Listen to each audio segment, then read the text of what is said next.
పుష్ప 2 విషాద ఛాయలు ఇంకా అల్లు అర్జున్ వెంటాడుతూనే ఉన్నాయి. ఎస్, చికటపల్లి పోలీసులు పుష్ప 2 వివాదానికి సంబంధించి గత ఏడాది 2024 డిసెంబర్ 4న జరిగినటువంటి ఒక విషాదకర ఘటన గురించి మనం అందరికీ తెలిసిందే. సో సంధ్య థియేటర్ ఆర్టీసీ క్రాస్ రోడ్ వద్ద ఒక పెద్ద తోపులాట జరిగింది.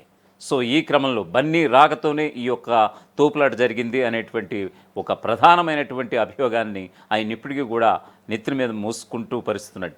సో ఈ క్రమంలో 23 మంది మీద ఛార్జ్ షీట్ అయితే ఫైల్ చేశారు చికటపల్లి పోలీసులు. సో ఇందులో A1గా సంధ్య థియేటర్కి సంబంధించినటువంటి యాజమాన్యాన్ని A1గా పెడితే ఇప్పుడు A11గా అదే కేసుకు సంబంధించి అంటే 23 మంది పైన ఛార్జ్ షీట్ ఫైల్ చేసినటువంటి సందర్భం.